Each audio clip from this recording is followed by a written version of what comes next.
பஞ்சாயத்து அத்தான் எங்க இருக்கீங்க? 2000 ரூபாய் கொடுத்தா மகிழ்ச்சி. உண்மையிலேயே ஒரு மன நிறைவான ஒரு அரங்கம். திராவிடர் விடுதலை கழகத்தினுடைய தலைநகரமான கொளத்தூரில் அத்தனை கருப்பு சட்டை புலிகளையும் ஒரே இடத்தில் பார்ப்பது கொஞ்சம் கர்வமா இருக்கு. எங்கே திராவிடம், எங்கே சுயமரியாதை, எங்கே பெரியாரியம், அண்ணன் காலுக்கு கீழடான்னு வெற்றியா வடை சுட்டுக்கிட்டு இருந்த தற்குறி கூட்டம் எல்லாம் பொசுங்கி போகக்கூடிய ஒரு சூழலை இந்த இடத்திலிருந்து தொடங்க வேண்டும் என்று நினைக்கிறேன். அதை இந்த அரங்கத்தில் இருந்து பிள்ளையார் சொல்லி அண்ணனுக்கு உடைச்சு ஆரம்பிச்சிடலான்னு நினைக்கிறேன். திராவிடர் விடுதலை கழகம் அறிமுகமாகுவதற்கு முன்பாக, அமைப்பாக அறிமுகமாவதற்கு முன்பாக தோழர் கொளத்தூர் மணி அவர்கள் ரொம்ப பரிச்சயமான முகமாக இருந்தார் எனக்கு பர்சனலா. நான் மதுரையில் இருந்தபோது எந்த ஒரு போராட்டமாக இருந்தாலும், எந்த ஒரு சாதிய ரீதியான பிரச்சனைகள் குறித்தான நிகழ்வுகளாக இருக்கட்டும், தெருமுனை கூட்டமாக இருக்கட்டும், எது ஒன்று நடந்தாலும் அங்கே கிளம்பி வந்து நின்று ஒரு தெருமுனை கூட்டமாகத்தான் இருக்கும். ஆனால் ரொம்ப தூரம் பயணம் பண்ணி அங்கே வந்து அவருடைய உரையை நிகழ்த்தி விட்டு அதற்கு பிறகு கிளம்பி போவார். நான் காலையில் கூட மதியம் கூட கேட்டுட்டு இருந்தேன், இது வரைக்கும் எத்தனை சுயமரியாதை திருமணங்கள் தோழர் பண்ணி வச்சிருப்பீங்க அப்படின்னு. இப்படி எண்ணி பார்த்துட்டு எப்படி கணக்கு சொல்கிறதுன்னு தெரியலைங்களே, 40 வருஷமாக பண்ணிகிட்டு இருக்கிறேன், இப்படி எப்படி பார்த்தாலும் 1000 தாண்டுங்க அப்படின்னாங்க. கிட்டத்தட்ட 1000க்கும் மேற்பட்ட சுயமரியாதை திருமணங்களை தனி ஒரு ஆளாக இந்த அமைப்பை தொடங்கி அதற்கு முன்பாக திராவிடர் கழகத்தில் இருந்த போதிலிருந்தே ஒரு மாபெரும் காதல் புரட்சியை இந்த சமூகத்தில் வேரூன்றுவதற்கு தேவையான எல்லா வாய்ப்புகளையும் உருவாக்கி கொடுத்த ஆசிரியர் என்னன்னு சொல்லுவாங்கன்னு, ஆசிரியர் வச்ச செல்ல பேர் என்ன, சோழார்பேட்டை புரோகிதர். ஏன் இதை வந்து பெருமையா சொல்றேன்னா, நான் சாதி மறுப்பு சுயமரியாதை திருமணம் செய்தவன். என்னுடைய சுயமரியாதை திருமணத்தையும் தோழர் கொளத்தூர் மணி அவர்கள்தான் மதுரையில் நடத்தி வைத்தார். ஆடல் பாடலோட தோழருடைய ஆடலும் இருந்தது. ஏன் இது ரொம்ப முக்கியமா சொல்லணும்னு நினைச்சேன்னா, அந்த நேரம் 2019 மார்ச் 24, அந்த நேரத்தில் தன்னை ஆதிக்க சாதியாக நம்பிக்கொண்டிருக்கக்கூடிய ஒரு கூட்டத்திட்ட ஒரு பெரிய போர் நிகழ்ந்து கொண்டிருந்தது அண்ணனுக்கும் அவங்களுக்கும். அவங்க வழக்கம் போல வாயில பேசினா வாயில பதில் பேசணும், பேசுறதுக்கு ஒண்ணும் இல்லைன்ன உடனே நான் எடுத்து வச்சேன்னா கத்தி அருவா, உங்க ஒப்பனுக்கு ஒப்பேன் பாப்பானையே பார்த்தாச்சு, நீ யாரா? அந்த கேள்வியோடு மதுரைக்குள்ள வந்தா சும்மா விடமாட்டோம்னு தோழர் அவர்களுக்கு அச்சுறுத்தல் எல்லாம் கொடுத்திருந்த நேரம். நான் கூட தயங்கினேன், இந்த நேரத்தில் தோழரை கூப்பிடலாமா வேணாமே அப்படின்னு யோசிச்சேன். தோழர் அதை பத்திலாம் கவலைப்படாதீங்க, நம்ம இருப்போம், திருமணத்தை நடத்துறோம், எவன் வர்றான்னு நம்ம பார்த்துக்கிறோம்னு சொன்னாரு. அந்த நேரத்தில் மதுரையில் இருந்த திராவிடர் விடுதலை கழக தோழர்கள் அனைவரும் மிகப்பெரிய அரணாக அந்த மண்டபத்தை சூழ்ந்து நின்று அந்த சுயமரியாதை திருமணத்தை பத்திரிகை செய்தியாக மாற்றும் அளவிற்கு ஒரு பெரு நிகழ்வாக நிகழ்த்தி காட்டி இருந்தார்கள். அது ஒரு பொலிட்டிக்கல் ஸ்டேட்மெண்டா மாறுச்சு. ஏன்னா அன்னைக்கு தேதிக்கு ஒரு பெரிய சமூக பதட்டத்தை அந்த மதுரை மண்ணில் விதைக்கிறதுக்கு, அப்பெல்லாம் இந்த திமுக ஆட்சியா இருந்தா கூட பரவாயில்ல, அது சித்தப்பா ஆட்சி, என்ன வேணாலும் செஞ்சுட்டு அவர் பிஜேபி பேர்ல கணக்கெழுதுங்க, ஓட்டேரி நரி பேர்ல கணக்கெழுதுங்கன்னு அவர் எழுதிட்டு போயிடுவாரு. அவரை தேடி போனீங்கன்னா டேபிளுக்கு கீழே இருப்பாரு, மேல கூட அவரை தேடி பார்க்க முடியாது, யாருக்கிட்ட போய் கம்ப்ளைண்ட் பண்றது. அப்படி ஒரு பதட்டமான சூழலிலும் வந்து நின்று ஒரு பெரிய ஒரு அசாத்தியமான ஒரு நெருக்கடியாக தான் இருந்தது. ஏன்னா நான் சாதி மறுப்பு திருமணம் பண்றேன், என் வீட்டில் இருக்கிறவனே என்னை வெட்டுறேங்க ஒரு பக்கம், இது போக தோழரை விரட்டுறதுக்கு ஒரு கூட்டம். இது எல்லாத்தையும் தாண்டி அந்த இடத்தை வந்து ஒரு பெரிய ஈவெண்டா மாற்றி அதை பத்திரிகை செய்தியா மாற்றி இருந்தார். தோழர் எப்போது எந்த நிகழ்வை, எந்த அரங்கத்தை ஏற்பாடு செய்தாலும் அந்த இடத்திற்கு பேரலை, யூடியூப் ரூட்டர்ஸ், ட்ரைப்ஸ், அரண்சை என்று பெரியாரிய சிந்தனை கொண்டு இயங்கக்கூடிய எங்களை போன்ற அடுத்த தலைமுறை பெரியாரிஸ்டுகள் என்று தங்களை அடையாளப்படுத்தும் நாங்கள் எந்த விதமான கேள்வியும் இல்லாமல் முதல் ஆளாக முதல் வரிசையில் வந்து அமர்ந்து அந்த நிகழ்வுக்கான அடுத்த கட்ட வேலையை செய்வதற்கு ஒருபோதும் நாங்கள் தயங்க போவதே கிடையாது.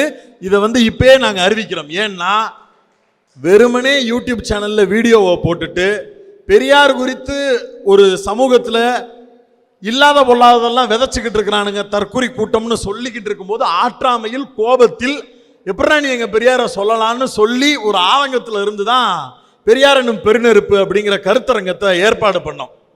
சரி, சின்ன பசங்க ஆர்வ கோளாரா அவனுங்க ஒரு 4 பேர் பண்றானுங்க அப்படின்னு கூட கடந்து போயிருக்கலாம். ஆனா ஒரு சிறு கூட்டமாக இருந்தாலும் சிறு வயதில் இருக்கக்கூடிய இளைஞர்கள், அடுத்த தலைமுறை பிள்ளைகள் பெரியார் என்னும் பெருநெருப்பு என்று சொல்லி ஒரு சமூகத்திற்கு ஒரு வேலையை செய்கிறார்கள். நாம இருக்கோம் எப்படி அவங்கள தனியா விடலாம்னு சொல்லி தமிழ்நாடு முழுக்க திராவிடர் விடுதலை கழகம் மேடை போடும். இதே தலைப்பை பயன்படுத்துவோம், நீங்க எல்லாரும் பேசணும்னு உரிமையோடு எங்களை அழைத்திருக்கிறார். அதனால வாரம் வீட்டில் திட்டு வாங்கிட்டுனாலும் தோழரோட மேடையில் ஏறி ஒவ்வொரு ஊரா நின்று பெரியாரிய கருத்துக்களையும் அதற்கு உண்டான மேடைகள் நின்று அரசியல் முழக்கங்களையும் எழுப்ப வேண்டிய கடமையை நோக்கி நகர்ந்திருக்கிறோம். இதுல நாங்க எல்லாரும் பேசுவதற்கு எடுத்துக்கிட்டு இருக்க தலைப்பு என்ன தலைப்பு கொடுக்கலாம்னு யோசிச்சோம்.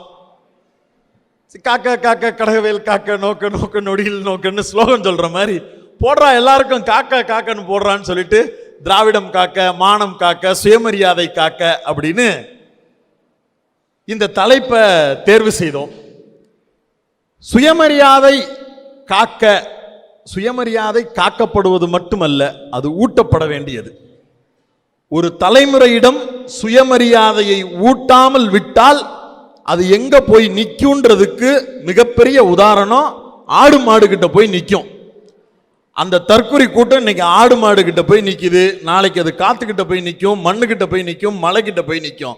அது எல்லாத்துக்கிட்டையும் சுயமரியாதையை ஊட்ட வேண்டிய பொறுப்பும் கடமையும் நமக்கு இருக்கிறது. அந்த சுயமரியாதையை ஊட்டுவதற்கு உண்டான வேலை திட்டத்தை நாம் கையில் எடுக்கிறோம். பெரியாரிடம் சுயமரியாதை குறித்து கேள்வி எழுப்பும் போது, ஏன் நீங்க சுயமரியாதைன்னு சூஸ் பண்ணீங்க, அந்த வார்த்தையை ஏன் டேர்ம் பண்ணீங்க அப்படின்னு கேட்கும்போது, இந்த உலகத்தில் உள்ள எல்லா அகராதிகளையும் கொண்டு போட்டு ஒவ்வொரு ஏடாய் புரட்டி பார்த்தாலும் அழகும் பொருளும் சக்தியும் நிறைந்த வார்த்தையாகிய சுயமரியாதை என்ற வார்த்தைக்கு மேலானதாகவோ ஈடானதாகவோ வேறு ஒரு வார்த்தையை யாராலும் கண்டுபிடிக்க முடியாது அப்படின்னு குடியரசு இதழில் பெரியார் 1930 எழுதுகிறார். சுயமரியாதை என்பது வெறும் சொல்லாக மட்டுமல்ல, அது உணர்வாக மாறி இருக்கிறது. சுயமரியாதையை ஊட்டி ஒரு தற்குறிய ஐபிஎஸ் ஆக்கி ஒரு தேசிய கட்சிக்கு மாநில தலைவர் ஆகிற வரைக்கும் உருவாக்கி வச்சோம். இல்ல எனக்கு சுயமரியாதை எல்லாம் வேணாம் மேன்னு சொன்ன அந்த ஆட்டுக்குட்டி 10 வயசு சுள்ளாம் காலில் சட்டையை கழட்டிட்டு விழுந்து நிக்குது. யார சொல்றேன்னு தெரியும். அண்ணாமலை வெறும் 10-12 வயசு இருக்கக்கூடிய ஒரு பார்ப்பன சிறுவரிடம் சட்டையை கழட்டிட்டு காலில் விழுந்து வணங்கிட்டு இது தர்மம் தானுங்களேன்னு பேசக்கூடிய இடத்தை நோக்கி நகர்ந்திருக்கிறது. சுயமரியாதை இல்லாமல் ஒரு கூட்டம் உருவானா அது எவன் காலடியவாது தேடிக்கொண்டே இருக்கும் என்பதற்கு சமகால உதாரணம் அண்ணாமலை போன்ற தற்குறி கூட்டம். ஏன்னா அந்த ஆளை வெம்பாடுபட்டு படிக்க வச்சு இங்க இருக்கக்கூடிய ஒரு சமூகத்திலிருந்து படிச்சு வேலைக்கு போய் ஒரு அதிகாரத்தை நோக்கி வரணும்னு முயற்சி எடுத்தது திராவிட இயக்கங்கள். கட்சியில போய் சேர்ந்ததுக்கு பிறகும் கூட ஆரம்பத்தில் திராவிடம் பிளஸ்ன்னு நான் கொண்டு வருவேன். நான் கருணாநிதினு பேரு கூட சொல்ல மாட்டேன், கலைஞர்னு தான் சொல்லுவேன் அப்படின்னு பேசி உள்ள வந்த கூட்டம் அந்த நபர். நீட்டு தமிழ்நாட்டுக்கு மட்டும் விலக்கு வேணும்னு சொன்ன கூட்டம். அப்பெல்லாம் மூளை நல்லா தான் இருந்துச்சு, ஏன்னா அது சுயமரியாதையால் வளர்த்தெடுக்கப்பட்டிருந்துச்சு.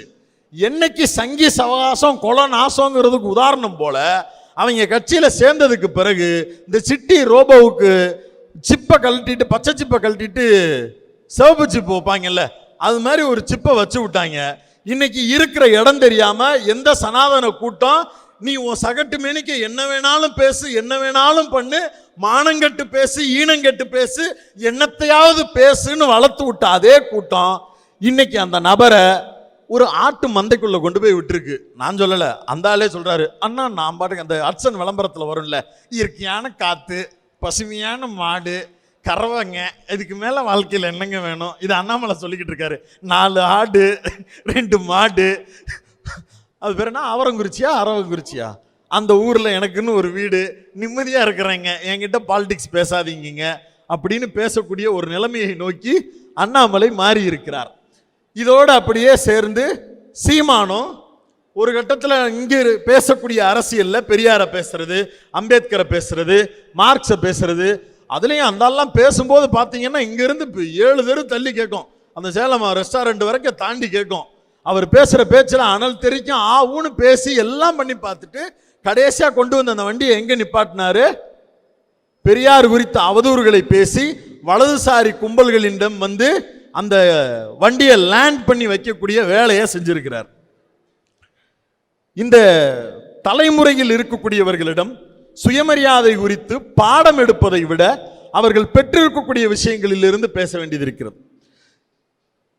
வெளிப்படையாக திராவிட இயக்க தோழர்கள் அடிக்கடி மேடையில் சொல்லுவது, இடுப்புல கட்டியிருந்த துண்டு, கக்கத்தில் வைக்கப்பட்டிருந்த துண்டு ஒரு தலைமுறையிடம் மேடையில் சரிசமமாக உட்கார வச்சு தோள்ல போட்டு நீயும் நானும் சமம்னு சொல்லி ஒரு பெரிய வளர்ச்சியை, ஒரு பெரிய சமூக மாற்றத்தை புரட்சியாக ஏற்படுத்தி வந்திருக்கு அப்படின்னா அது ஒவ்வொரு தனி மனிதருக்கும் ஊட்டப்பட்டிருக்கக்கூடிய சுயமரியாதை. அந்த சுயமரியாதை உணர்வு சுதந்திர தேடலில் இருந்து வருகிறது. நான் வந்து என்ன வேணாலும் சாப்பிடலாம், நான் எப்படி வேணாலும் உடை உடுத்தலாம், நான் எப்படிப்பட்ட வீட்டில் வேணாலும் வசிக்கலாம், என் வீடு இப்படித்தான் இருக்கணும், என் வீட்டு கதவு இப்படித்தான் இருக்கணும், என் வீட்டில் ஜன்னலே இருக்கக்கூடாதுன்னு சொல்லுவது சுதந்திரம் அல்ல. ஆனால் என் வீடு இப்படி இருக்கலாம், என் வீட்டில் ஜன்னல் இருக்கும், நான் இந்த பக்கம்தான் வாசல் வைப்பேன், நான் நினச்ச நேரத்தில் வீட்டை விட்டு வெளியில் போவேன், நான் நினச்ச செருப்பை மாட்டிக்கிட்டு நான் நினச்ச பகுதிக்கு நடந்து போவேன், நான் நினைச்சா என்கிட்ட இருக்கக்கூடிய துண்டை தலையில கட்டுவேன், தோல்ல போடுவேன், காலில் போட்டு மிதிப்பேன், தூக்கி கூட வீசி எறிவேன்னு ஒரு சுதந்திரமான செயல்பாட்டிற்கு தேவையான அடிப்படை எங்கிருந்து வருது? சுயமரியாதையோடு தொடர்புடையதாக வருகிறது. இது எதையுமே நீ செய்யக்கூடாதுன்னு சொல்லி கொண்டிருந்த கூட்டம் நம்மை பார்த்து தேர்ட் கிளாஸ்ன்னு சொல்லுது. நீங்கள் எல்லாம் வாழ தகுதியற்றவர்கள், நீங்கள் எல்லாம் இருக்கிற இடம் தெரியாம இருந்தவங்க, உங்களுக்கு ஒரு வாய்ப்பு கிடைச்ச உடனே வந்திருக்கிறீங்க அப்படின்னு சொல்லுது. ரொம்ப முன்னாடிலாம் சொல்லலை, சமீபத்தில் ஒரு 2019-20 டைம் நினைக்கிறேன், துக்ளக்ல குருமூர்த்தி அவர்கள் கேள்வி பதில் செஷன், அவனுங்களே கேட்டுப்பானுங்க, அவனுங்களே பதில் சொல்லிப்பானுங்க. அவனுங்களுக்கு கேள்வி கேட்கறதுக்கு கூட ஆள் இருக்காது, ஏன்னா படிக்கிறதுக்கு ஆள் இருந்தால் தானே வரும். அது ஏதாவது நியூஸ் பேப்பர் பேருனா வடக்கடையில் பஜ்ஜி போண்டா மடிக்கிறதுக்கு கூட வராது. அவங்க பிரிண்டிங் ப்ரெஸ்ஸில் போட்டு அவங்களே வச்சுக்குவாங்க, அவங்களே உள்ளுக்குள்ள ஒரு கேள்வி கேட்பாங்க, அவங்களே உள்ளுக்குள்ள பதில் சொல்லிக்குவாங்க. அதுல ஒரு அறிவு ஜீவி கேட்குது, தமிழ்நாட்டு அரசியல் வரலாறை நீங்கள் எப்படி புரிந்து கொள்ளுகிறீர்கள்? எது? குருமூர்த்திட்ட. குருமூர்த்திக்கும் புரிகிறதுக்கு ஏதாவது சம்பந்தம் இருக்கா? அரசியலுக்கும் வரலாறுக்குமாவது குருமூர்த்திக்கு சம்பந்தம் இருக்குமா? அந்த ஆளுக்கு ஆடிட்டர்னு அவர் தான் சொல்லிக்கிறாரு, ஆடிட்டர் வேலையை தவிர எல்லா வேலையும் பார்க்குறாரு. குடும்பத்தில் அப்பமையன் சண்டைனாலும் கிளம்பி போயிடுறாரு, ஓபிஎஸ்க்கு இபிஎஸ்க்கு சண்டைனாலும் கிளம்பி போயிடுறாரு. ஆடிட்டர் வேலை பார்க்கறதுக்கு பதிலாக இவர் வந்து ஒத்துதுற வேலை ஏதாவது பார்க்கலாம், அதுக்கு தான் சரியா இருப்பார். சிங் சக்னு இவன் குடும்பத்தில் பிரச்சனைனா வருது, அவன் குடும்பத்தில் பிரச்சனை, அதுக்குன்னே தமிழ்நாட்டில் அளவெடுத்த ஒரு முகம் இருக்கிறார்னா அது ஐயா குருமூர்த்தியார் அவர்கள் தான். அந்த குருமூர்த்தியார் அவர்கள்ட்ட போய் ஒரு ஞான கேள்வி, இந்த கேள்வி கேட்கப்படுது. அந்த கேள்வியை 4 அவர் வகைப்படுத்துறாராம். தமிழ்நாட்டு அரசியலை நான் 4ஆக வகைப்படுத்துகிறேன். உன் புத்தி பூராமே 4 வர்ணத்தில் தான் இருக்கும், உன் புத்தி பூராமே 4ஆ பிரிக்கிறதுல மட்டும்தான் இருக்கும். அதில் அது சொல்றாரு, முதல் வந்து தேசிய நீரோட்டத்தில் இந்தியாவோடு பயணிக்கப்பட்ட தமிழ்நாட்டு அரசியல் களம் எது? காமராஜர் பீரியட சொல்றாரு. 2வது which is very dangerous, Tamil Nadu அரசியல் மிக ஆபத்தான திசையை நோக்கி மாறிய காலம் அது. எந்த காலம்? எந்த காலம்? தந்தை பெரியாரின் காலம். பார்ப்பன கூட்டத்திற்கு ஆபத்தான வயிற்றெரிச்சலை கொடுக்கக்கூடிய காலமாக இருந்திருக்கிறது.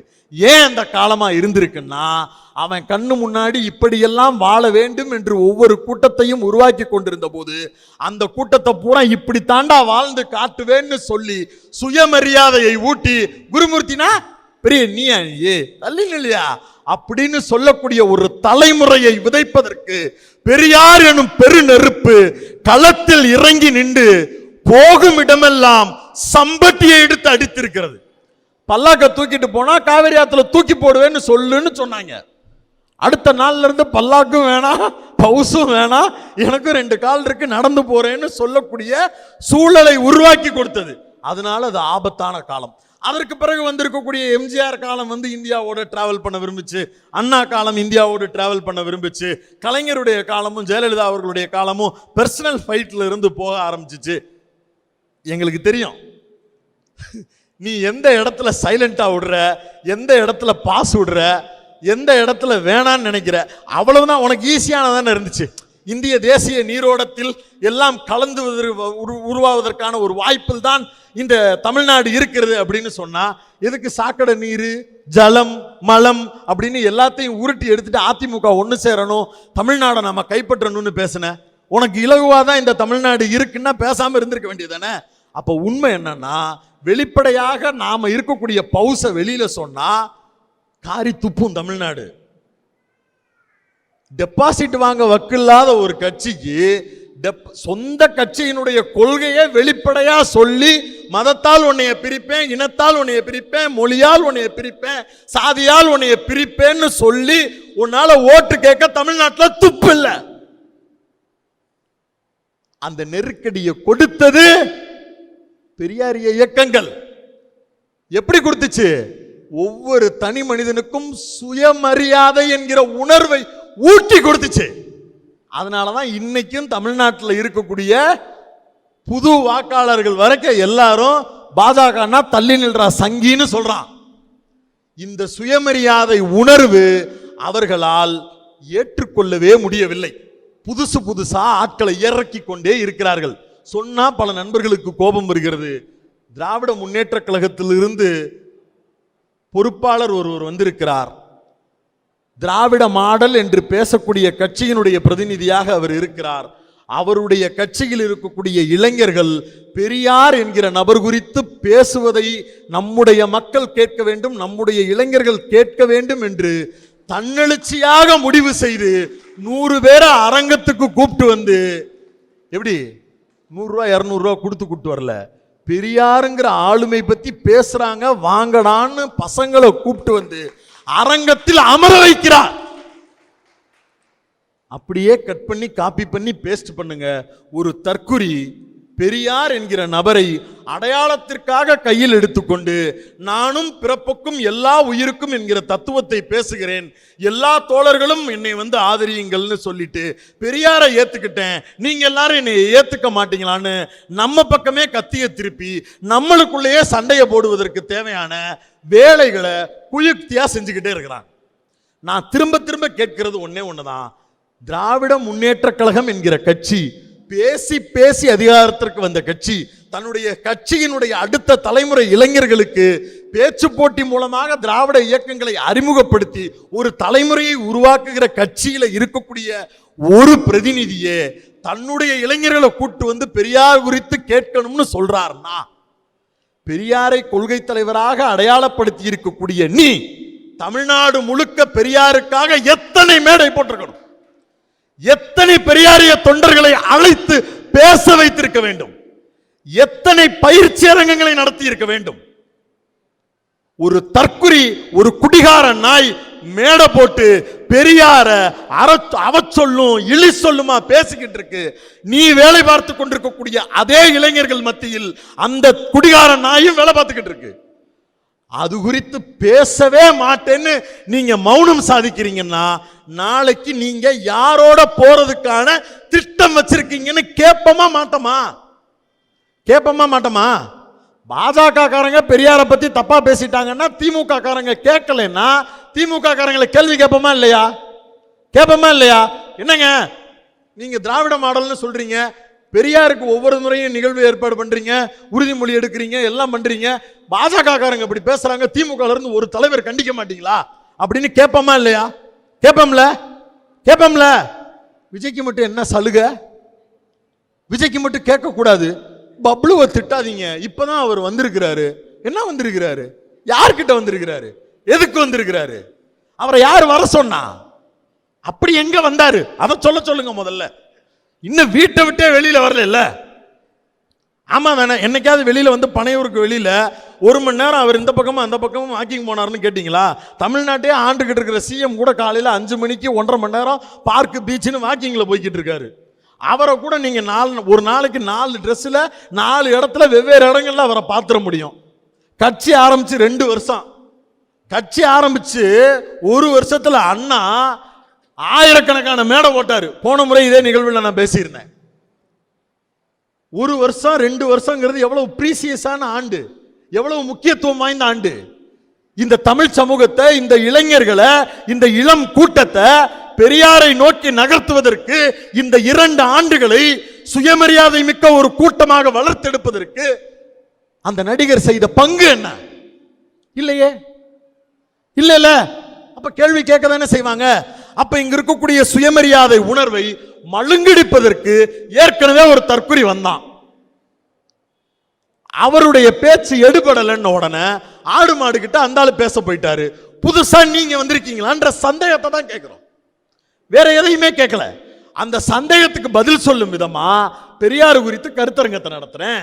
பெரியார் பேசிய திராவிட நாடு கோரிக்கை எதற்காக பேசப்பட்டது, அதனுடைய கொள்கை என்ன, அதனுடைய முழக்கம் என்ன அப்படின்லாம் பேசியிருந்தா நான் சந்தேகப்பட மாட்டேன். இது எல்லாத்தையும் விட வெளிப்படையா ஒண்ணு கேட்கிறேன். பிறப்புக்கும் எல்லா உயிருக்கும்னு சொன்ன ஒருவர் 4 வர்ணங்களையும் நானே படைத்தேன் என்று சொல்லக்கூடிய கிருஷ்ணனுக்கு ஜெயந்தி வாழ்த்தி சொல்லுவாரா? சொல்லுவாரா? விஜய் சொல்லுவார். கிருஷ்ண ஜெயந்தி வாழ்த்து சொல்லி இருக்கிறாரு. 4 வர்ணத்தையும் நானே படைச்சேன்னு சொன்னவருக்கு ஒரு குத்து, பிறப்புக்கும் எல்லா உயிருக்கும் என்று சொன்ன எங்கள் வள்ளுவர் தகை வாழ்க அவருக்கு ஒரு குத்து. ஆல்ரெடி குத்திட்டாங்க 2 குத்து போதும். இதுக்கு மேல வாங்குறதுக்கு 2 கால் தான் இருக்கு. இதுக்கு மேல பொத்தல் போடணும்னு நினைச்சா நாங்க தயாரா இல்ல, தமிழ் சமூகமே தயாரா இல்ல. ஆனா அவங்களுக்குள்ளேயே அவங்க நாங்க 27% வருவோம், 28% வருவோம். ஒரு சிலர்லாம் சொல்லிட்டான், ஒரு சில மூத்த பத்திரிகையாளர்லாம் சொல்லிட்டாரு. ஏன்னா எனக்கு தெரிஞ்சு திமுக வந்து 200 தொகுதியில டெபாசிட் வாங்குமானே தெரியாது. விஜயனுடைய வளர்ச்சி அப்படி இருக்கு. விஜயே 2 நாள் தூக்கம் கெட்டு போய் சிரிச்சிட்டு இருப்பாப்ல, இதெல்லாம் அவரே கேட்டார்னா. ஆனா அவ்வளவு உருகி தேனா பேசுறதுக்கு ஏன்னா பெரியாரியத்தை, பெரியாரிய வலிமையான ஆயுதம் என்கிற பெரியாரை, பெரியாரிய வலிமையான கருத்துக்களை அதே வலிமையான வார்த்தையோடு வீரியத்தோடு பேசக்கூடிய கட்சிக்கு பதிலாக அதை நார்மலைஸ் செய்யக்கூடிய, அதை மட்டுப்படுத்தக்கூடிய, அதை இழிவுபடுத்தக்கூடிய, அதை டோன் டவுன் பண்ணக்கூடிய எம்ஜிஆர் மாதிரியான ஒரு சாஃப்ட் சங்கி அவர்களுக்கு தேவைப்படுகிறார். அந்த தேவைக்கு ஒரு மைனாரிட்டி முகமாக, ஒரு காஸ்ட் பிரிவிலேஜ் இல்லாத சமூகத்தில் இருந்து வந்திருக்கக்கூடிய ஒரு நபராக ஒரு நபரை ஐடென்டிஃபை பண்ணுவோம்னு ஐடென்டிஃபை பண்ணியிருக்கிறாங்க. அதனுடைய வேலை திட்டத்தை நம்ம தலையில ஏத்தணும்னு சொல்லும் போது நமக்கான விமர்சனங்கள் எழ ஆரம்பிக்கிறது. இந்த சந்தேகங்களோட பல விஷயங்களை பேச வேண்டியது இருக்கு. இன்னொன்னு, லோக்கல்ல பேசியாச்சு, ரொம்ப நேரம் பேசிட்டேன். நான் அவரை ஆக்சுவலா எழுதவே இல்லை, வேற மேட்ரு பேச போய் அது வந்துருச்சு. மோடி குறித்து பேசலாம்னு நினைச்சேன். மோடி வந்து உக்ரைன் போரையே போன் போட்டு நிறுத்தக்கூடிய வல்லமை பெற்றவர், தெரியும்ல? ஆமா, என்ன சிரிக்கிறீங்க? அவர் தாங்க சொன்னாரு, நான் சொல்லல. 56 இன்ச்சு அவருக்கு நெஞ்சு மார்பு சைஸ், அதெல்லாம் அவர் தான் சொன்னாரு. அவர் நடந்தாருன்னா அனல் பறக்கும் ரத்தம் தெரிக்கும் அப்படிங்கிறதெல்லாம் வேற மாதிரி டைலாக். ஆனா அவரை பத்தி சொல்லிக்கிட்டதெல்லாம் 56 இன்ச்சு ஓவர் த போன் கால்ல உக்ரைன் போரையே நிறுத்தினேன் இவ்வளவும் பேசின மோடிஜிய ராமர் கோவிலை திறந்து வச்சு பூஜை பண்ணப்ப 4 சாமியார் சுத்தி நின்று பங்கம் பண்ணானுங்க. நீங்க எல்லாம் உள்ள போய் பூஜை பண்ணிட்டா நாங்கள் எப்படி உள்ள போறது ஓய்னு கேட்டாங்க. உக்ரைன் போரையே நிறுத்த தெரிஞ்ச மோடிக்கு அந்த 4 பார்ப்பனர்களிடம் குரலை ஒசத்தி பேசுவதற்கு வாய்ப்பே பெறவில்லை. பேசலங்க. ஏதாவது ஒரு இடத்துல ஏதாவது ஒரு ஆர்டிக்கல், யாராவது ஒரு பிஜேபி நபர் அந்த 4 பேருக்கு தக்க பதிலடி கொடுத்தாருன்னு எடுத்துட்டு வர சொல்லுங்க. சுயமரியாதை என்கிற ஒன்று மோடிக்கு இருந்திருந்தால் பேசியிருப்பார். அதுக்கு எங்க அவர் போறது? அது இருந்தா எதுக்கு அங்க இருக்கிறாரு? மோடிக்கு சுயமரியாதை உணர்வு இல்லாததால் யாரிடம் மொக்க வாங்கணும், யாருக்கு எதிராக பேசணும், யாருக்கு எதிராக பேசக்கூடாதுன்னு தெரியாம தன்னுடைய குரலை கூட ஒசத்தி பேச தெரியாம நிலைமையில் இருக்கிறார். சரி ரைட்டு, அவராச்சும் வர்ணாசிரம சிஸ்டத்துப்படி உங்களுக்கு டானு, அதனால நீங்க பேச முடியாது. நீங்க தான் கண்ணாலேயே பார்த்தே இவன் கிறிஸ்டினா இவன் இந்துவான்னு கண்டுபிடிப்பீங்கல்ல. அவர் தான் கண்டுபிடிப்பாங்கல்ல. இந்த இந்தியாவையே ரெண்டா பிரிக்கணும், முஸ்லீமு ஹிந்து, 80-20 இப்படி எல்லாம் பேசத்தானே செஞ்சாங்க. இந்துக்களுக்கு எதிராக கிறிஸ்தவர்களை வைத்து கலவரம் செய்வது, கிறிஸ்தவர்களிடம் கலவரம் செய்வது, இஸ்லாமியர்கள் கலவரம் செய்வது, இந்த வேலையெல்லாம் செஞ்சாங்கல்ல.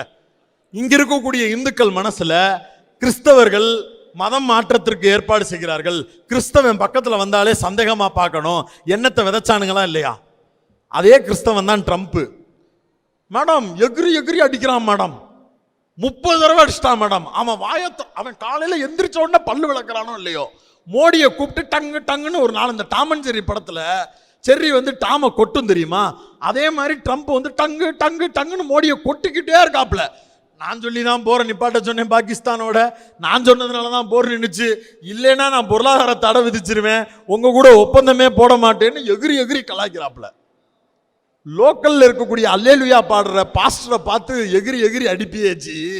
அந்த இருக்க ட்ரம்ப் நம்மளை விட 4 குத்துக்கு இளையவன், மானக்கேடா கேட்கிறாப்ல, கடல் கடந்து உட்கார்ந்து கேட்கிறாப்ல. பேச்சுக்கு நானும் பார்லிமெண்ட்ல ஏ ட்ரம்ப், ஏ அமெரிக்காவே கேட்டிருக்கலாம்ல. இங்க இருக்கிற ஜிகள்கிட்ட தான் உங்களால பேச முடியல, ஜியர்கள்ட்ட தான் உங்களால பேச முடியல. அங்க இருக்கிற ட்ரம்ப்கிட்ட பேசியிருக்கலாம்ல, சவால் விட்டு இருந்திருக்கலாம்ல. இங்க இருக்கக்கூடிய 80 இணைக்கிறதுக்கு ஒரு பெரிய வாய்ப்பு கிடைச்சிருக்கும்ல. பேச மாட்டாங்க. ஏன்னா எது இல்ல, எது இல்ல, சுயமரியாதை இல்ல. பாஸ் அவன் பாட்டு பாஸ் உங்களை அசிங்கமா கேட்கிறான், பாஸ் விடுப்பா, கேட்காத மாதிரி இருப்பா, கிட்னி அறுத்துருவான்பா. ஏற்கனவே அவன் பல நாட்டுக்கு கிட்னி அறுத்துட்டான், நானும் கேட்கிறேன்னு சொல்லி போய் ஏன் கிட்னி அறுத்துட்டான். நான் கிட்னி திருட வந்த சுல்லான்ட்ட ஏமாந்து போய் பெட்டிக்கடையில் உட்கார்ந்து இருப்பது போல உட்கார்ந்து கொண்டிருக்கிறார் மோடி. இந்த சுயமரியாதை குறித்து பேசும்போது தமிழ்நாடு ஏன் சுயமரியாதை விவகாரத்தில் ரொம்ப முக்கியத்துவம் பெறுகிறது அப்படின்னா, தேசத்தந்தை காந்திக்கே சுயமரியாதை என்கிற தேவையை உணர்த்தியது தமிழ்நாடு. ஒரு சம்பவத்தோடு தொடர்புடையதாக இருக்கிறது. நம்ம மகாத்மா காந்தியடிகள் தமிழ்நாட்டுக்கு வர்றச்செல்லாம் சீனிவாச ஐயங்கார் அவர்களுடைய வீட்டில் தான் தங்குவார். வீட்டில் தங்குவார் அப்படின்ன உடனே அவர் வீட்டுக்குள்ள போயிடுவார்னு நினைச்சுப்படாதே, அது தீட்டு, அவர் உள்ள வரப்படாது. அதனால அவரை வாசல்லையே உட்கார வச்சு தண்ணி தெளிச்சு அனுப்புறது போல அனுப்பிக்கிட்டே இருந்திருக்கிறாங்க. தமிழ்நாட்டில் சுயமரியாதை இயக்கங்களுடைய தேவை அப்படின்னு காந்தி கிட்ட கேட்டப்ப நாம சொல்லல, காந்தியே சொல்றாரு, முன்னாடிலாம் நான் வந்தா சீனிவாச ஐயங்கார் வீட்டு வாசலோட பத்திடுவாங்க, இன்னைக்கு சீனிவாச ஐயங்கார் வீட்டு அடுப்பாங்கரை வரை செல்லுவதற்கு இந்த காந்திக்கு வாய்ப்பு இருக்கிறது என்று சொன்னால் அது சுயமரியாதை இயக்கம் பெற்று தந்தது. சுயமரியாதை இயக்கங்களுடைய வளர்ச்சிக்கு பிறகுதான் யாரு, தேசத்தந்தை காந்தி அவரே ஒரு ஐயங்கார் வீட்டுக்குள்ள போக முடிகிற சூழல் உருவாகி இருக்கிறது. அந்த விதையை தமிழ்நாடு போட்டிருக்கு. ஒட்டுமொத்த இந்தியாவும் இந்தியா தேசியம் என்கிற நலனிலிருந்து பேசிக் கொண்டிருந்த போது இந்த வண்டியை இந்த பக்கம் ஓட்டிட்டு போனா அது முட்டுச்சந்தில போய் நிக்கும்னு அந்த வண்டியை பிடிச்சு வீல திருப்பி சுயமரியாதை இயக்கம் என்கிற ஒன்றை தோற்றுவித்தவர் பெரியார். அந்த தோற்றத்தினால்தான் தமிழ்நாடு இன்னைக்கு பகுத்தறிவு பெற்ற மாநிலமாக, சுயமரியாதை மிக்க மாநிலமாக, நீ இந்த மொழியை ஏற்றுக்கொண்டால் தான், நீ இந்த திட்டத்தை ஏற்றுக்கொண்டால் தான் உனக்கு பணம் தருவேன்னு சொல்லும் போது, உன் பணமே எனக்கு தேவையில்லடா, என் வீட்டு பிள்ளைக்கு சோறு போடுறது எப்படின்னு தெரியும்டான்னு இந்த தமிழ்நாட்டின் முதலமைச்சர் சட்டமன்றத்திலும் மேடையிலும் ஏறி நின்று தேர்தல் முழக்கமாகவும் அரசியல் முழக்கமாகவும் நீ வேற நான் வேற ஓரணியில் தமிழ்நாடை திரட்டி காட்டுவேன்னு சொல்லி இங்கு இருக்கக்கூடிய ஒரு பெரும் கூட்டத்தை அரசியல் படுத்த முடிகிறது. மாறா சங் பரிவார் கும்பலால் என்ன செய்ய முடிகிறது? முஸ்லீமை பாரு ஓட்டு போடு, கிறிஸ்டினை பாரு ஓட்டு போடு, ஆடு வச்சிருந்தா எடுத்துக்குவான், பேரனா ஓம்ட்டு நீ 2 ஆடு வச்சிருந்தான்னா 1 ஆடு அவன் எடுத்துக்குவான், 1 மாடு அவன் எடுத்துக்கிடுவான். இப்படி மோசமான பிரச்சாரங்களையும் அவதூறுகளையும் பேசிதான் வடக்க ஓட்டு வாங்க முடியுது. ஆனா தமிழ்நாட்டில் கல்விய மாநில பட்டியலுக்கு கொண்டு வருவதற்கு யார் பேசுவா? அவனுக்கு போடணும் ஓட்டுன்னு இங்க இருக்கக்கூடிய ஒரு பெரும் கூட்டத்திடம் அரசியல் பேசுகிறோம். அந்த மக்களை எஜுகேட் பண்றோம். அந்த மக்களுடைய வாழ்வாதார பிரச்சனை என்பது அந்த சமூகம் சந்திக்கக்கூடிய பிரச்சனைன்னு பேசுறோம். மாறா உன் குடும்பம், உன் சாதி, உன் சனம் அது இல்ல அப்படின்னா தமிழ்நாட்டில் எந்த ஜாதி பெரிய ஜாதியா அந்த ஜாதியை ஜெயிச்சுட்டு போயிருமே. அப்படி நடக்கலையே. அப்படி பார்த்தா ஒவ்வொரு ஜாதியும் அவங்களுக்கெல்லாம் 10 கோடி 5 கோடி 7 கோடி, அப்பா ஒரு 10 கோடி சொல்றாரு, பையன் ஒரு 7 கோடி சொல்றாரு. அவங்க எல்லாம் இந்தியாவை கணக்கு பண்றாங்களா, பங்களாதேஷ் பாகிஸ்தான் எல்லாத்தையும் கணக்கு பண்றாங்களான்னு தெரியல. தைலாபுர தோட்டத்துல இருந்து அப்படி ஆளாளுக்கு ஒரு கணக்கு பண்றாங்கல்ல. அப்படி எந்த கணக்கீட்டுக்கும் உரிமை கொடுக்கல தமிழ்நாடு. என்னுடைய அரசியலை பேசு, என்னுடைய சுயமரியாதையை பேசு, என்னுடைய உணர்வை பேசு, எனக்கான அரசியலை பேசினா தான் உனக்கு ஓட்டுன்னு மொத்தமா 40 தொகுதியும் ஒரு இடத்துல கொடுக்க தெரியுதுல்ல தமிழ்நாட்டுக்கு. ஏன்? இந்த கோரிக்கையை நிறைவேற்றினா தான் திமுகவுக்கு ஆதரவு. இந்த கோரிக்கையை திமுக நிறைவேற்றாதுன்னு தெரிஞ்சா திமுகவுக்கே ஓட்டு போட மாட்டாங்க. அந்த அரசியல் புரிதல் இந்த தமிழ்நாட்டு மக்களுக்கு எப்படி வந்தது? சுயமரியாதை உணர்வு ஊட்டப்பட்டதால் வந்திருக்கிறது. இந்த சுயமரியாதை உணர்வை காப்பதற்கான வேலையை நாம தொடர்ச்சியா செஞ்சுக்கிட்டே இருக்கணும். இந்த சுயமரியாதை உணர்வு விஷயத்தில் 2 சம்பவங்களை சொல்ல விரும்புகிறேன். 1, பிராமணால் கஃபே விவகாரம் உங்களில் இருக்கக்கூடிய பல தோழர்களுக்கும் தெரிந்திருக்கும். தமிழ்நாடு முழுக்க பிராமணால் கஃபே அப்படின்ற பேர் போட்டு கஃபே வைக்கிறாங்க. சென்னையில் 2 இடங்கள்ல அது ஒரு பெரிய ஹோட்டலா பேசுபொருளா இருந்து கொண்டே இருக்கிறது. அது ஒரு பெரிய பிரச்சனையா மாறிக்கிட்டே இருக்கு. இப்பயும் கூட ஹைவேஸ்ல போனீங்கன்னா ஐயங்கார் பேக்கரின்லாம் இருக்கும், பார்த்துருப்பீங்கல்ல. சிவப்பு கலர்ல வெள்ளை கலர் போர்டில் போட்டு அதுக்கு மேல 18ஆம் படி கருப்பசாமி துணை. 18ஆம் படி கருப்பசாமிக்கும் ஐயங்காருக்கும் என்னடா சம்பந்தம்? அவர் எப்படா ஐயங்கார், கருப்பசாமி எப்படா ஐயங்காருக்குள்ள வந்தார்? இந்த கேள்வி நம்மளுக்கு இருக்கும்ல. ஐயங்கார் ஐயர் அப்படிங்கிறதெல்லாம் சாதி. பிராமணாங்கிறது சாதி அல்ல, அது வர்ணம். ஆமாவா? தெரியும்ல. பிராமணால்னா நான் தலையில பிறந்தவன், மீதி ஆள்லாம் கீழே பிறந்த, அதுல பிறந்த, இதுல பிறந்த 4 வர்ணங்களை சொல்லி மீதி எல்லாத்த விடையும் நான் ஒசத்தின்னு சொல்றதுக்காக பிராமணால் கஃபேன்னு ஒன்று வைக்கிறேன். அதை எடுக்கணும்னு போராட்டம் நடக்குது. எல்லா பக்கமும் எடுக்கிறதுக்கு ஒரு பெரும் முயற்சி, அது ஒரு விளக்கமாக பேசப்படுகிறது, அரசியல் படுத்தப்படுகிறது. அங்கனைக்கு அங்கனை இருக்கக்கூடிய அழுத்தங்கள் காரணமாக எதுக்குடா வம்புன்னு பல பேர் போர்டை எடுத்துட்டாங்க. இந்த மவுண்ட் ரோடில் மட்டும் ஒருத்தர் எடுக்காம இருந்தார். அதுக்கும் பல கட்ட போராட்டங்கள் நடந்து பல சம்பவங்கள்லாம் நடந்து அதுக்கு பிறகு அந்த ஹோட்டலும் எடுக்கப்பட்டது. அப்ப பெரியாரிடம் கேட்கப்பட்ட கேள்வி, அவன் காசு கொடுத்து ஹோட்டல் நடத்துறான், அவன் என்ன பேர் வேணாலும் வச்சுட்டு போட்டுமே, பிராமணால்னு வைக்கிறான், வைசியால்னு வைக்கிறான், என்ன வேணாலும் வச்சுட்டு போறானே, எதுக்கு நீங்க அதை பத்தி கவலைப்படுறீங்க? அவன் தானே காசு போடுறான் அப்படிங்கிற கேள்விக்கு பெரியார் சொல்லுகிறார், ஒரு பெரிய தெருவில் இது பத்தினி வாழும் வீடுன்னு ஒரே ஒருத்த மட்டும் போர்டு போட்டிருந்தான்னா பக்கத்து வீட்டுக்காரனுக்கு என்ன அர்த்தம்? பக்கத்து வீட்டுக்காரன் என்ன சொல்லணும்?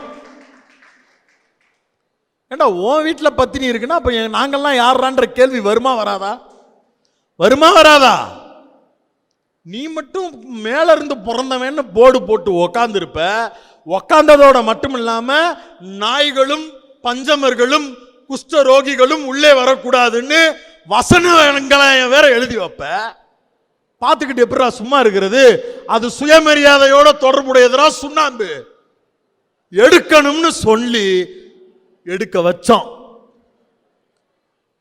அது சுயமரியாதையோடு தொடர்புடையது என்பதால் தான் இப்போது வரை அங்கனைக்கு அங்கன பிராமணால் எட்டி பார்க்கும் போதெல்லாம் தன்னெழுச்சியாக அங்கனைக்கு அங்கன இருக்கக்கூடிய கருப்பு சட்டை தோழர்கள் பல நேரங்களில் அந்த போர்டை கருப்பு மைய வச்சு பூசுறதும் கலட்டி வீசுறதும் இன்னமும் நீதிமன்றங்களில் அதற்கான வழக்குகளை நடத்துவதுமாக தங்களுடைய போராட்டத்தை தொடர்ந்து கொண்டே இருக்கிறார்கள். அது எல்லாத்திற்கும் பின்னாடி இருக்கக்கூடிய காரணம் ஒன்றே ஒன்று, சுயமரியாதை இன்னும் வீழவில்லை. அந்த சுயமரியாதை உணர்வு ஒவ்வொரு கருப்பு சட்டைக்காரனுக்கு பின்னாலும் ஒளிந்தே இருக்கிறது. வெளிப்படையாவே வச்சிருக்கிற என்ன ஒளிஞ்சிருக்கு, வெளிப்படையாவே இருக்கு. தேவைப்படும் போது எடுத்து இறக்கி விடுவோம். ஃபேஸ் பண்றதுக்கு தில் இருந்தா ஃபேஸ் பண்ணு, இல்ல கோர்ட்ல நான் ஃபேஸ் பண்ணிக்கிறேன் என்ன பண்ணு. சிறை செல்லவும் தயாராக இருக்கிறோம்னு கருஞ்சட்டை தோழர்கள் அதற்கும் தயாராக களத்தில் இறங்கி வேலை பார்க்கிறார்கள். இதோடு சேர்த்து ரெண்டாவது ஒண்ணு, இந்திய எதிர்ப்பு போர். இந்திய எதிர்ப்பு போர் தான் ரொம்ப முக்கியம். என்னன்னா மொழி பிரச்சனையை கொண்டு வந்து சுயமரியாதை பிரச்சனை அப்படின்னு டீல் பண்றீங்களேன்ற கேள்வியை நான் கேட்கல. ஆசிரியர் வீரமணி அவர்கள்ட்ட அகில இந்திய காங்கிரஸ் கட்சியினுடைய அப்போதைய தலைவராக இருந்த சீதாராம் கேசரி அவர்கள் கேட்டிருக்கிறார். உங்க தலைவர் பெரியார் அவர்கள் பகுத்தறிவுவாதின்னு சொல்லியிருக்கிறீங்க, அவருக்கு மானுட நேயத்தை தவிர மானுட பற்ற தவிர வேற எதுவும் இல்லைங்கிறீங்க. அப்புறம் எப்படி அவர் ஹிந்திங்கிற மொழிக்கு எதிராக தமிழ் மொழி பற்று அப்படிங்கிற இடத்துக்குள்ளெல்லாம் எப்படி ஃபிட் ஆகுறாரு, எனக்கு அது புரியலையே அப்படின்னு கேட்கிறார். அதுக்கு ஆசிரியர் ஒரு விளக்கம் கொடுக்கிறார். அதுக்கு விதையே அந்த பாப்பானுங்க தான் போட்டிருக்கானுங்க.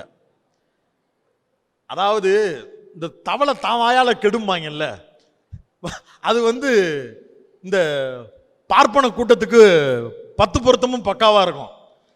பண்றது திருட்டு வேலை, அதை திருட்டுத்தனமா பண்றதுல கூடவா உனக்கு தெரியல. சரி ரைட்டு. 1938 நம்ம ராஜகோபாலாச்சாரி லயலா காலேஜில் பேசுறதுக்கு போறாரு. அப்ப அவர் உதிர்த்த முத்து என்ன தெரியுமா? அவர் இந்த ஹிந்திய கட்டாயமாக பாடத்திட்டத்தில் கொண்டு வரணும் அப்படின்ற சர்ச்சை போய்கிட்டு இருக்கப்ப கல்லூரியில் பேசுறாரு. தமிழ்நாட்டு மக்கள் சமஸ்கிருதம் படிப்பது அவசியம், ஆனால் அதை கூறினால் அதற்கு உடனே கடும் எதிர்ப்பு கிளம்பும் என்பதால் முதல் கட்டமாக இந்தியை படியுங்கள் என்று கூறுகிறோம். 1938 ராஜகோபாலாச்சாரி லயலா காலேஜில் பேசுறாப்ல. ஈஸியா சக்கரை பொங்கல் கிடைச்ச மாதிரி பெரியா இருக்கு. ஓ நீ அப்படி வர்றியா, இந்தா வந்துட்டேன் சொசைட்டிக்கு கிளம்பி வந்தார் பெரியார். உன் ரூட் இதுதானே, ஹிந்தி மொழி உள்ள வந்தா தானே சமஸ்கிருதம்னு சொல்ற. என்னுடைய தாய்மொழியான சமஸ்கிருதம் என்பதெல்லாம் 2ஆம் பட்சம், என்னுடைய தாய்மொழி தமிழ் அப்படிங்கிறதெல்லாம் 2ஆம் பட்சம். சமஸ்கிருதம் என்கிற ஒரு மொழி வந்தால் அது பார்ப்பனியத்தோடு தொடர்புடைய மொழியாக வருகிறது. அது காஸ்ட் இன்இக்வாலிட்டி பிரச்சனை எல்லாம் கொண்டு வருது, டிஸ்கிரிமினேஷன் எல்லாம் கொண்டு வருது. அதனால அந்த மொழி எதன் வடிவத்தில் வருகிறது, ஹிந்தி என்கிற மொழி வடிவத்தில் வருகிறது. தூக்கி போட்டு மிதினார். அதனாலதான் மொழிப்போர், அதனாலதான் இந்தி எதிர்ப்பு. அந்த வடிவம் இன்று இருக்கக்கூடிய தமிழ்நாட்டில் இருக்கக்கூடிய கடைக்கோடி தமிழனுடைய ரத்தம் வரை பரவி இருக்கிறது. வெறுமனே மொழிக்காக உயிரை நீத்த கூட்டம், மொழி உணர்வுக்காக இல்ல, இது சுயமரியாதை உணர்வுக்காக. ஓ ஹிந்தி வந்தா கூடவே சமஸ்கிருதம் வரும், சமஸ்கிருதம் வந்தா யாரு மேல யாரு கீழே, நான் எப்ப கீழான நான் எப்ப எதுவா இருப்பேன்றத நீ முடிவு பண்ண வேண்டிய தேவை இருக்குமாடான்னு முன்னெச்சரிக்கை நடவடிக்கையோடு சுயமரியாதை பகுத்தறிவு சிந்தனையோடு போரிடுவதற்கு தயாராக இந்தி பேயே வெளியே போன்னு இப்போது வரை தமிழ்நாடு சுயமரியாதையோடு முழங்கிக் கொண்டிருக்கிறது. வடக்கே இருக்கக்கூடிய பல மாநிலங்களில் இருக்கக்கூடிய முதல்வர்கள் இப்போதுதான் இது பிரச்சனையை பெரும் பிரச்சனையா பேச ஆரம்பிக்கிறாங்க. தங்களுடைய சொந்த மொழியை சாக கொடுத்துட்டு வர்ணாசிரம சிஸ்டத்தால பாதிக்கப்பட்டு மொழியாலும் இனத்தாலும் மதத்தாலும் அந்த இன கூட்டத்தையே அழிவு பாதைகளுக்கு இழுத்துட்டு போய் அந்த மக்கள் கிட்ட பொல்யூட் ஆகி அவன் பூரா பாஜகவுக்கான ஆட்களாக மாற்றப்பட்டு கொண்டிருக்கிறார்களே அப்படிங்கிற ஆதங்கத்தில் ஒவ்வொரு மாநிலத்தின் முகமாக இருக்கக்கூடிய கட்சிகளும் அந்த கட்சியினுடைய தலைவர்களும் தமிழ்நாட்டுக்காரன் போல முன்னாடியே சுயமரியாதையோட யோசிச்சிருந்தா, திராவிட இயக்க சிந்தனையோடு மொழி விஷயத்தை அணுகி இருந்தா என் இனம் காப்பாற்றப்பட்டிருக்கும், என் மொழி காப்பாற்றப்பட்டிருக்கும். இன்னைக்கு மதவாதம் என்கிற சக்தி என்னுடைய மாநிலத்தை அதிகாரம் செய்திருக்காது அப்படிங்கிற நிலைமையை நோக்கி நகர்ந்திருக்கிறார்கள். அந்த சூழலையும் அந்த விதையையும் தமிழ்நாடு போட்டிருக்கிறது. அந்த சுயமரியாதை உணர்வை கையில் ஏந்தி ஒட்டுமொத்த தமிழ்நாட்டிற்கும் அந்த பெரியார் என்னும் பெரு நெருப்பின் மூலமாக எல்லா இடங்களிலும் பரவ வைப்போம். அதற்கு எல்லா வகையிலும் நாங்களும் துணை நிற்போம் என்று சொல்லி வாய்ப்புக்கு நன்றி கூறி விடைபெறுகிறேன். நன்றி, வணக்கம்.